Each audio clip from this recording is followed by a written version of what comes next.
அண்மை செய்தி. தமிழ்நாட்டில் அனைத்து மாவட்டங்களிலும் கடந்த சில நாட்களாக அறிவிக்கப்படாத மின்வெட்டு ஏற்பட்டுள்ளதாக அன்புமணி தெரிவித்துள்ளார். இதுகுறித்த கூடுதல் விவரங்களை எமது செய்தியாளர் பாண்டியராஜன் வழங்க கேட்கலாம். வணக்கம் பாண்டியராஜன், இது குறித்த கூடுதல் விவரங்கள்.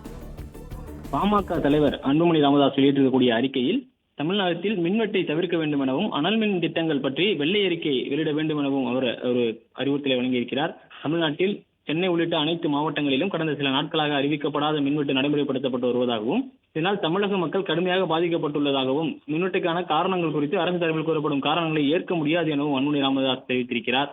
தமிழ்நாட்டில் கோடை வெப்பம் சுட்டரிக்க தொடங்கியுள்ள நிலையில் மின் தேவையும் நாளுக்கு நாள் அதிகரித்து வருகிறது என குறிப்பிட்டிருக்கக்கூடிய அன்புமணி அதிகரித்து வரும் மின் தேவையை பூர்த்தி செய்வது பெரும் சவாலாக உருவெடுத்துள்ள நிலையில் மாநிலத்தின் பல பகுதிகளில் அடிக்கடி அறிவிக்கப்படாத மின்வெட்டு நடைமுறைப்படுத்த வருவதாக குறிப்பிட்டிருக்கிறார்.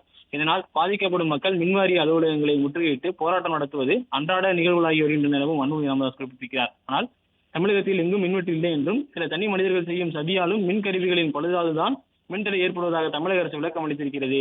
எத்தனை தடைகள் ஏற்படுத்தப்பட்டாலும் அவற்றை கடந்து மக்களுக்கு தடையற்ற மின்சாரம் வழங்க வேண்டியது அரசின் கடமையாகும். எனவே காரணங்களை கூறுவதை விடுத்து மின்வெட்டை முற்றிலும் தடுக்க தமிழக அரசு நடவடிக்கை எடுக்க வேண்டும் என அன்புமணி ராமதாஸ் வலியுறுத்தியிருக்கிறார். மேலும் தமிழகத்தில் இருக்கக்கூடிய அந்த அனல் மின் நிலையங்களுடைய திட்டங்கள் பற்றி வெள்ளை அறிக்கை வேண்டும் எனவும் அவற்றை செயல்பாட்டுக்கு கொண்டு வந்து மின்சார தேவையை பூர்த்தி செய்ய வேண்டும் எனவும் அன்புமணி ராமதாஸ் அறிக்கை வெளியிட்டிருக்கிறார்.